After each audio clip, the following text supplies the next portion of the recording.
Gracias, licenciado, por concederme esta entrevista a Norte TV, Canal 77. Al fin lo logré agarrar después de ya casi un año que se me andaba escabullendo por ahí, pero qué bueno, siempre es interesante hablar con usted. Y en este día queremos hablar sobre ese hecho trascendental que significa el 12 de octubre para los latinoamericanos, como fue la llegada de los españoles a estas tierras en 1492.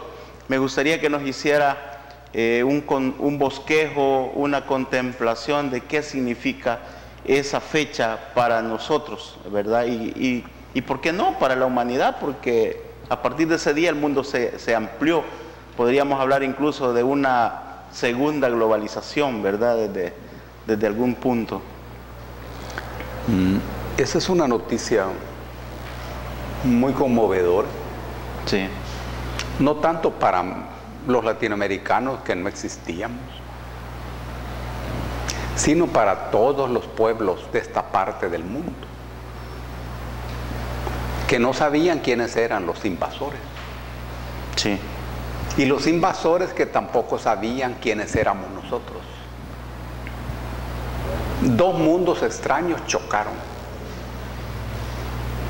sin encuentros ni desencuentros. Un choque. Un choque, que es lo que siempre contiene una invasión. En ese momento nos invadió el mercado de Europa. Y nosotros como pueblos no teníamos condiciones para la defensa,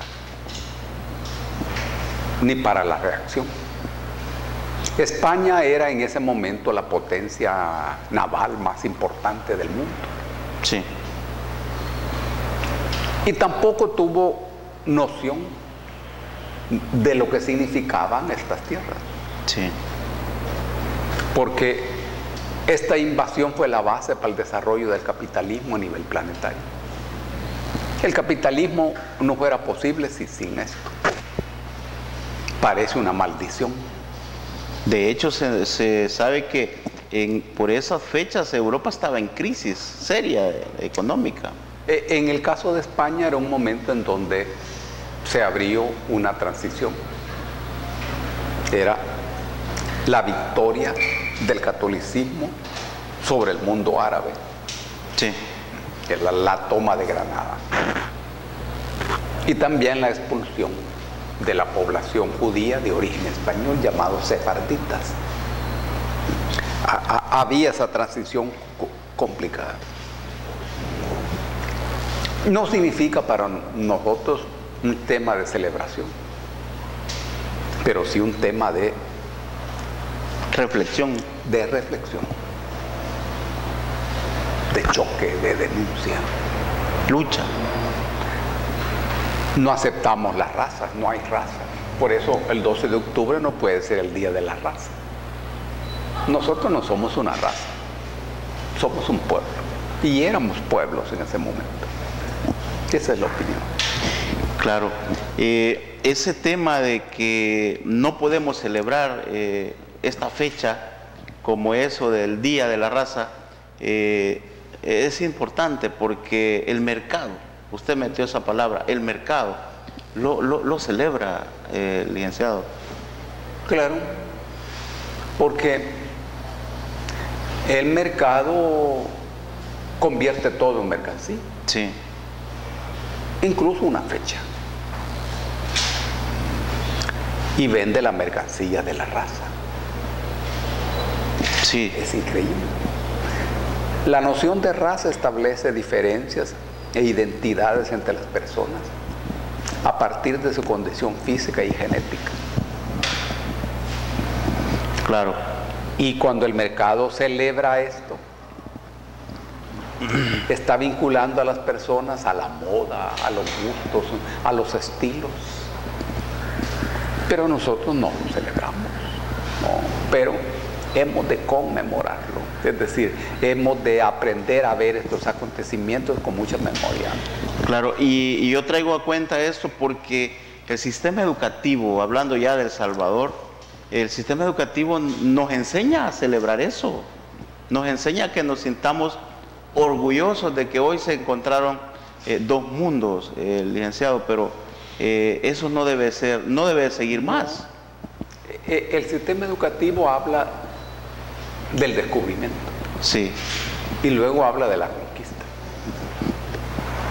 En realidad nosotros no pensamos en ningún descubrimiento, porque no estaban para ser descubiertos por nadie. Simplemente éramos. Y los otros que venían tampoco venían a descubrir. Estaban buscando las Indias, otros mercados, sí, para sus mercancías. De modo que no hay ningún descubrimiento. Y ese hecho, yo me ubico en el contexto de la población salvadoreña que muchas veces no vemos con esa frialdad esta fecha y no la retomamos como una especie de punto para buscar nuestra identidad, licenciado. Para nosotros es cierto eso. Estas fechas plantean el tema de la identidad. Sí. Y esa es una pregunta angustiosa, porque ¿quiénes somos? ¿De dónde venimos? Lo de salvadoreño no nos resuelve el punto. Nada. Porque no existe la salvadoreñidad para el caso. Eso no existe. Porque nosotros éramos 6 o 7 pueblos en un pequeño territorio que se llamaba Cuscatlán. Sí. Chortis, Pipiles, Pocomames, Pocomam, Lencas al oriente norte, Ulúas, Chorotegas. En el centro, Nonualco. Ahí estoy yo. Sí, en el centro. Nonualco. Eso éramos. Sí. Pueblos. Éramos pueblos. No éramos tribus. No.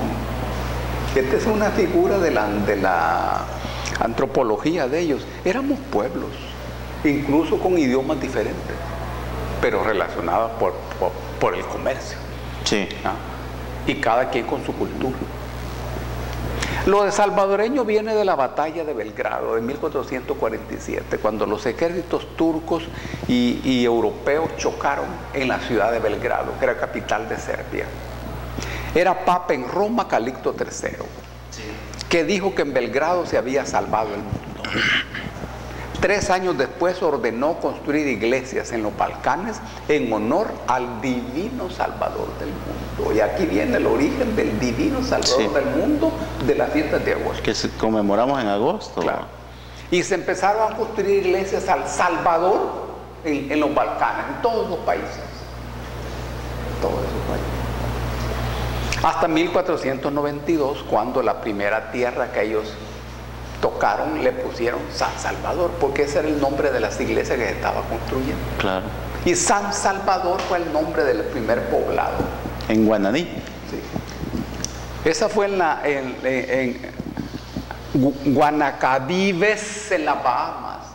Pero luego cuando nos invaden aquí, allá por 1524, también le pusieron San Salvador. Sí. Hasta 1915. Que hay un decreto donde se establece en 5 artículos que el nombre del país es El Salvador. Explico esto para que sepamos que el nombre del país no tiene nada que ver con nuestra historia. Es un nombre europeo, también impuesto por los europeos. Por eso es que en la década del 50 del siglo pasado, Salarrué, oigan bien, Salarrué presentó una propuesta a la Asamblea Legislativa para que se le cambiara el nombre al país. Propuso que se llamara de nuevo Cuscatlán. Entonces eso no tiene que ver con nuestra identidad, pero plantea el problema de la identidad. Claro, por eso tantos problemas que tenemos en este país y viene desde ese punto radical, ahí la raíz del tema de la salvadoreñidad, ¿no? O sea, ¿de dónde aparece, no? Luego viene el tema de ser latinoamericano. Sí. Cuando vino la independencia apareció la figura de la hispanidad. Era España, Claro. manteniendo el monopolio de la relación con estos países y estas tierras. Y ahí apareció lo ibérico, porque entonces aparece junto con lo latino, Latinoamérica. ¿Y por qué? Porque en lo latino aparece Francia, Sí. aparece Portugal, aparece Italia. Los otros conquistadores. Claro, claro. Y entonces le quitaron el monopolio a España. Si es Latinoamérica, eso está abierto a las relaciones con todos ellos. Con todos. Ahora, ¿y nosotros somos latinos? No, absolutamente no, ni una micra. Los latinos era un pueblo que junto con los umbríos, los sabinos, fueron aniquilados por los romanos en su época para agarrar el control de la península itálica. Estos desaparecieron, Sí. pero dejaron su lengua. El latín. Lengua, el latín. Y la gente empezó a hablar el caliche de latín. Este pueblo, el caliche vulgar. Y la iglesia conservó el uso del caliche, del latín fino, clásico. De ese caliche vulgar que la masa hablaba, apareció después el francés, el italiano, el español y el portugués. Hasta ahí. Pero somos latinoamericanos.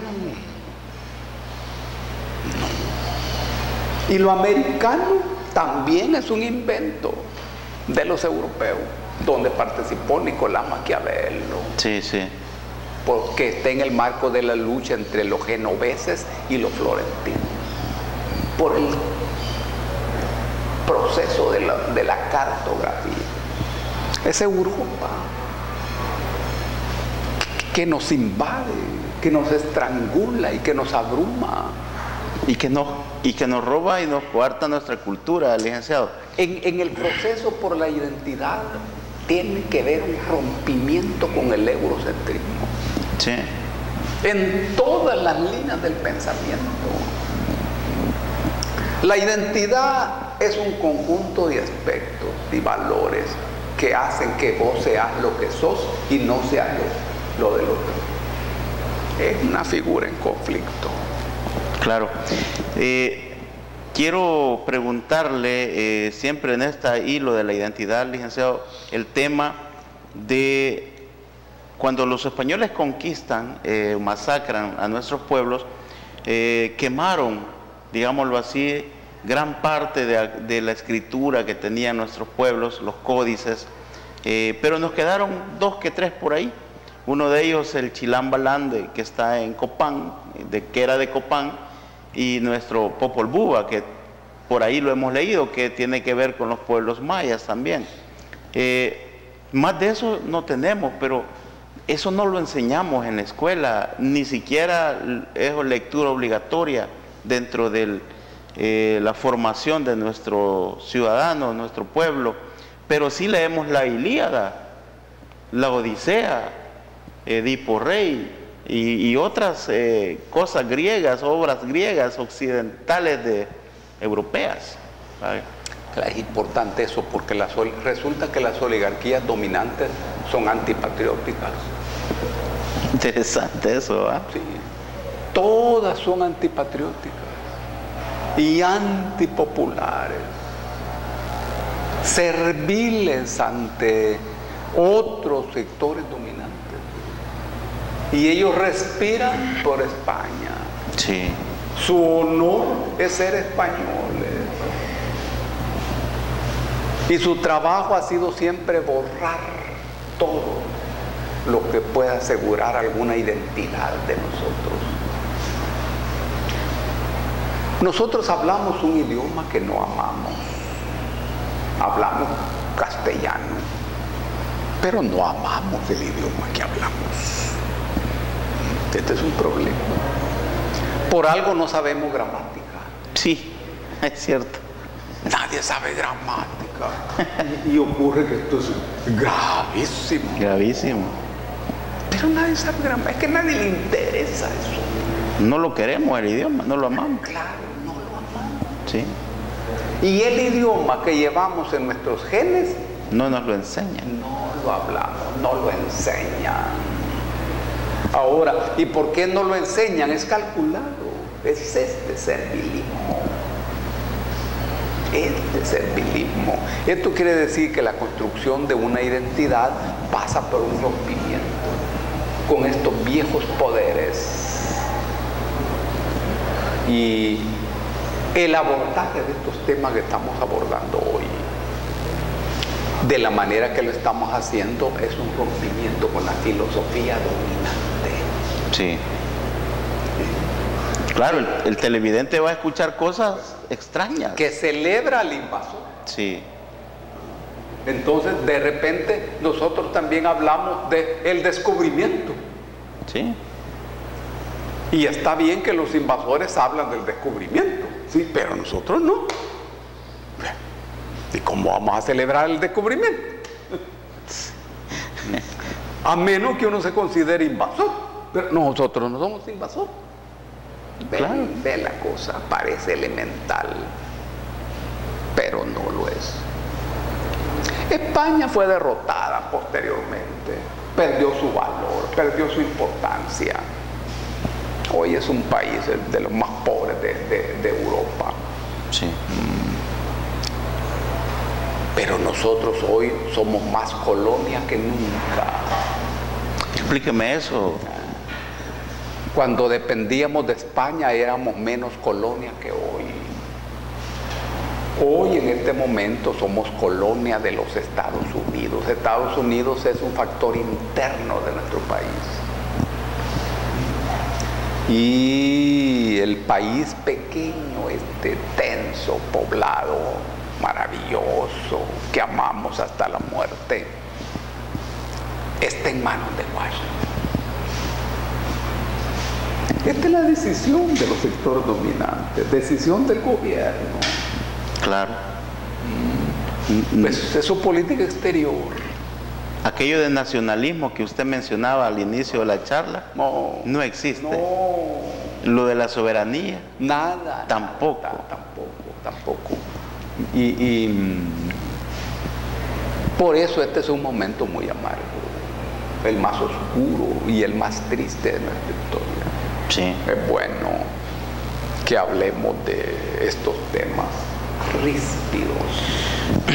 Hay un punto interesante siempre en este tema, ya trayendo esa parte histórica, que a nosotros, licenciado, así como no amamos el idioma que hablamos, no nos enseñan el idioma que es nuestro, los jóvenes tampoco quieren saber de la historia de nuestro país. Y eso nos pone ya en contexto de toda esta problemática que hoy vivimos. Eso se está moviendo. Poco a poco, lentamente, pedregosamente. La gente se está dando cuenta de la necesidad de entender el pasado. Y poco a poco la gente que es inteligente capta que el pasado no es sino el presente, el mismo presente moviéndose hacia atrás. Y el futuro es el mismo presente moviéndose hacia adelante. Esto quiere decir que el pasado está contenido en el presente y el presente está contenido en el futuro. Para entender lo que ocurre hoy, yo debo saber qué es lo que ocurrió ayer.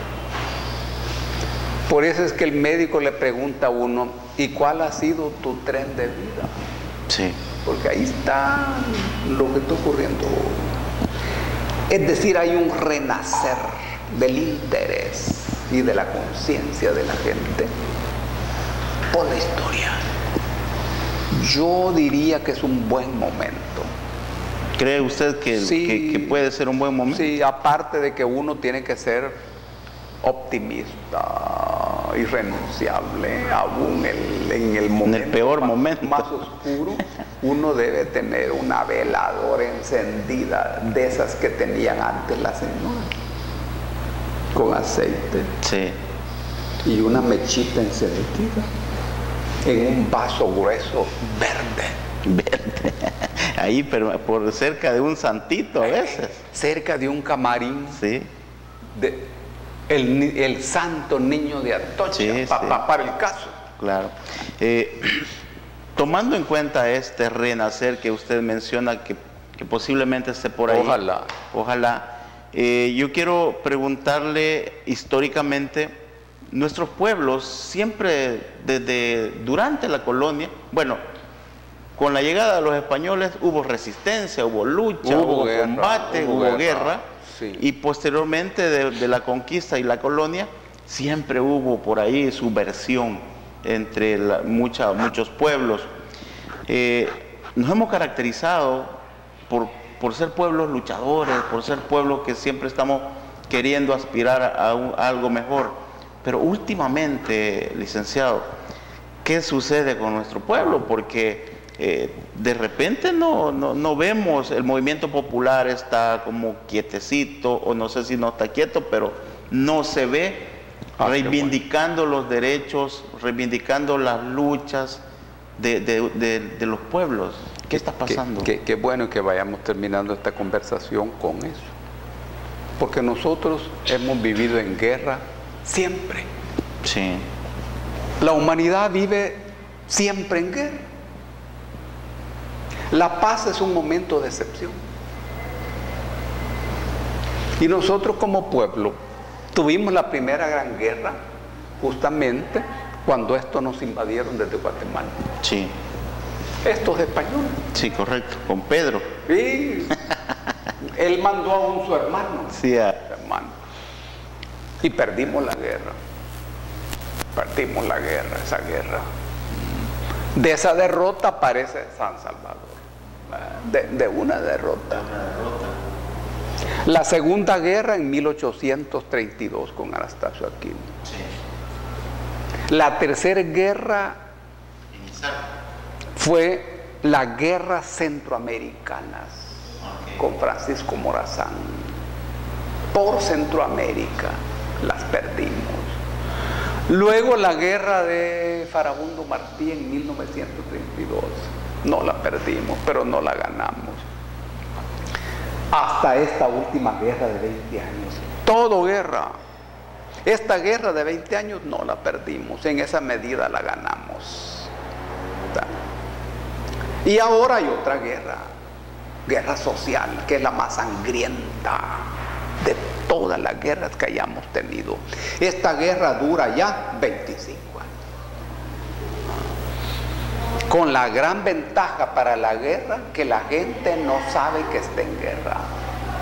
Y la gran desventaja para la gente que al no saber que está en guerra, piensa que está en paz. Y es cierto, hay una parálisis de la sociedad. Esta es una larga historia. Pero grábense en su cabeza, por favor, una figura que se llama anomia. A-N-O-M-I-A. Anomia. La anomia es una figura que consiste en la incapacidad de la sociedad de reaccionar ante fenómenos que le interesan. Tiene 4 componentes la anomia. Primero, miedo a la realidad. Miedo a la realidad. La gente le teme a la realidad y no quiere ver la realidad cara a cara. ¿Qué es lo que ocurre aquí? Sí. La gente vive en campeonatos de fútbol permanentes. A la 1 de la mañana hay fútbol. Fútbol. En fiesta permanente.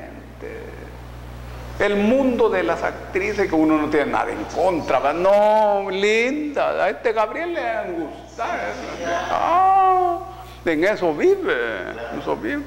Y está bueno, pero estás lejos de la realidad. Cuando perdés el contacto con la realidad, perdés inteligencia, que es la otra característica. Hay pérdida de inteligencia, de capacidad de estudio, de reflexión. Tercer característica es la pérdida del compromiso. La gente dice, no hay que meterse. Sí. Mejor no me meto. Eso se llama compromiso. Y ocurre que cuando nadie se compromete, entonces se hunde el mundo. ¿Y quién sostiene el mundo? La gente, hombre. Los griegos decían que era Atlas. Atlas, ellos tenían Atlas, ¿verdad? Qué belleza. Pero nosotros no. Somos nosotros mismos. El cuarto nivel de la anomia es la parálisis. Es lo que ocurre en la sociedad. Anomia. Esto es una cosa psicológica instalada en la cabeza como un chip. Hay que derrotar eso. Estamos derrotando eso en condiciones adversas, pero no hay otro camino. No hay otro camino. Pero uno ve, licenciado, que bueno, nosotros conocemos su trayectoria, sabemos que siempre anda queriendo derrotar esta anomia social, pero ¿quién más lo hace? Hay un montón de voces. ¿Sí? ¿Qué hacemos? Hoy no tenemos a Monseñor Romero, pero sí tenemos a una serie de sacerdotes inteligentes. El mismo José Luis hace la cacha los días domingos. Seguí en eso, José Luis. Contá conmigo si lo consideras prudente y conveniente. Estoy hablando de José Luis Escobar. Sí, el arzobispo de San Salvador. Contá conmigo, José Luis, para que seas una de esas voces que lleven ánimo, luz a la gente. En esta fecha es bueno llamar a la gente a su movilización, a su organización, a resistir y a fortalecer su capacidad de denuncia y a la construcción de una identidad que exprese nuestros mejores sueños de justicia y de libertad para descubrir quiénes somos.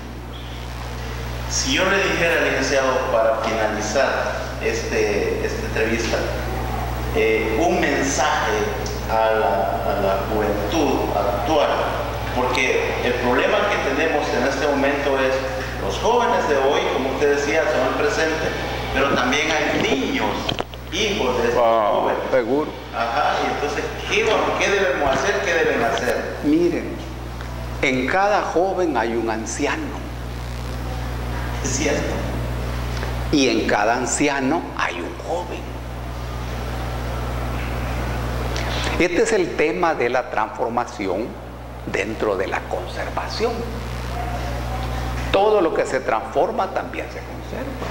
Esto lo plantea muy bien Aristóteles. Sí, sí. Los jóvenes han de saber que lo más importante de los jóvenes no es ser joven. Eso es transitorio y eso es biología. Lo más importante de los jóvenes es la juventud. Eso es la manera oxigenada, inteligente, optimista, sabia de entender el mundo, de ver el mundo y de transformar el mundo. Se llama juventud. Cuando hay un muchacho de 20 años que ya no tiene juventud, es un anciano. Y puede haber un señor de 60 años con una gran juventud. Sí, sí. Todos los jóvenes deben saber que la clave es cuidar la juventud. Esa capacidad transformadora. Transformadora, digna, honesta, valiente, llena de confianza y de optimismo, de ver el mundo y no ver el mundo a través de los celulares. Problema ese. Sino que ver los celulares a través del mundo. Y ahí en el día que tocó el tema del celular, licenciado, usted dijo que no amábamos el idioma y que por eso no sabíamos gramática. Y ahora con los celulares es peor. Más complicado. Y ese es el mensaje. Claro. sobre todo para los jóvenes, los muchachos y las muchachas, que es lo más lindo que tenemos. Y los muchachos no expresan el presente, pero lo manifiestan. En cada muchacho está presente el pasado, sí, sí, y también el futuro. Pero no olviden ustedes, muchachos, que en el presente está el conflicto, en el futuro está la utopía y en el pasado está la verdad. Un abrazo para todos, cuídense mucho de estos grandes calores que hay ahora. Tomen bastante agua, ahora que hay agua. En Apopa ya no cae. En Apopa casi no cae. Va. Un abrazo. Ok, gracias, licenciado. Y a usted, amigo televidente, que nos ha sintonizado esta mañana en la entrevista, pues agradecerle también por haberlo hecho y disfrutar de este espacio con el licenciado Roberto. Correcto. Lo invito a que examine cada palabrita que ha dicho, porque tiene mucho que estudiar en cada frase. Claro. Y yo espero que se llegue, que hagamos esta entrevista más frecuentemente, licenciado. Que no se me esconda mucho. ¿Ok? Gracias.